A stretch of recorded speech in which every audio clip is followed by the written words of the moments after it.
Pour nourrir cette inspiration, Éric Fréchon se replonge régulièrement dans ce que les chefs considèrent comme la Bible des recettes.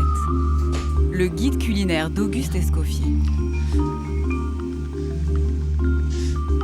Grâce à son livre, ce chef du début du XXe siècle est devenu l'ambassadeur de la gastronomie française à l'étranger.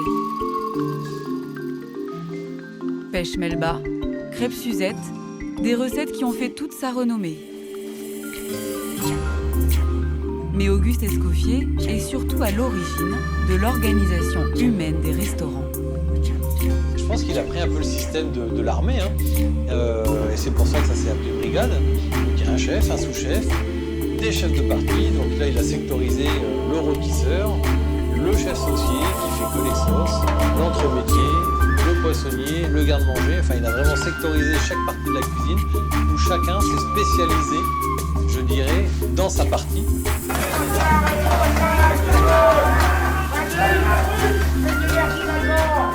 L'ambiance en cuisine est encore plus terrible que tout ce qu'il a connu et détesté pendant sa formation à Nice.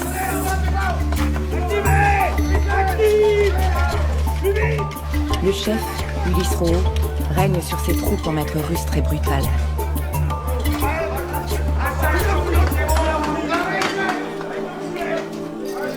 Pour garder les plats chauds, il interdit l'ouverture des fenêtres.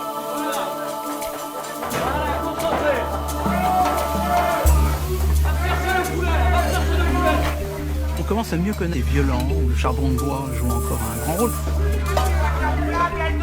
Le plus grand chef, le chef des princes, Antonin Carême, est mort quasiment empoisonné par les émanations de charbon de bois.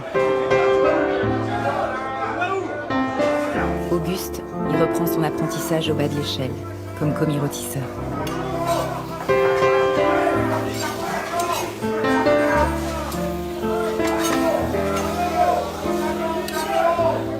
C'est un monde.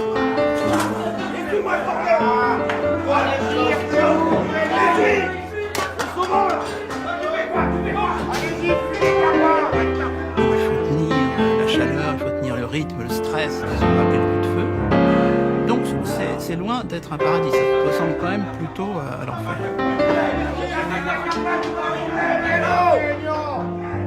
Il faut pas oublier.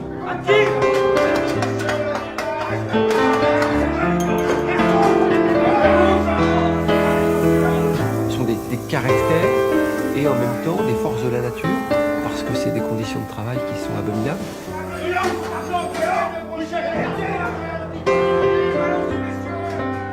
Auguste, lui, ne boit pas et ne fume pas pour préserver son palais. Il observe les gestes, les tours de main, et très rapidement, il grimpe dans la hiérarchie.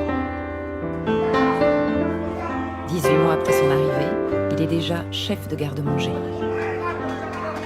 Escoffier va arriver à un poste très modeste dans l'équipe et finalement on va repérer sa finesse, son érudition. 75 years later.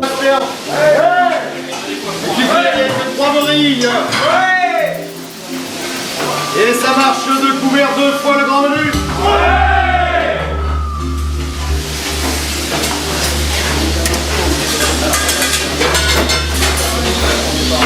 Je le bats pour Maurice.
film.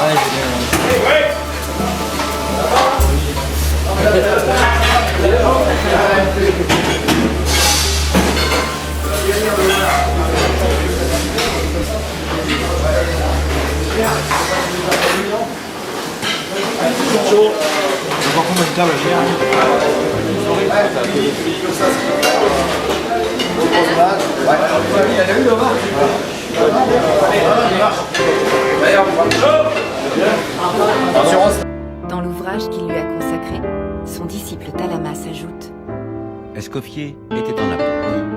Et l'important pour un apôtre, ce ne sont pas les richesses, mais les disciples qui vont transmettre son message aux générations à venir. Le premier et le plus important de ses enseignements était que le but principal d'un cuisinier est la perfection. Et quels moyens conseillait-il pour l'atteindre ? La simplicité et l'honnêteté.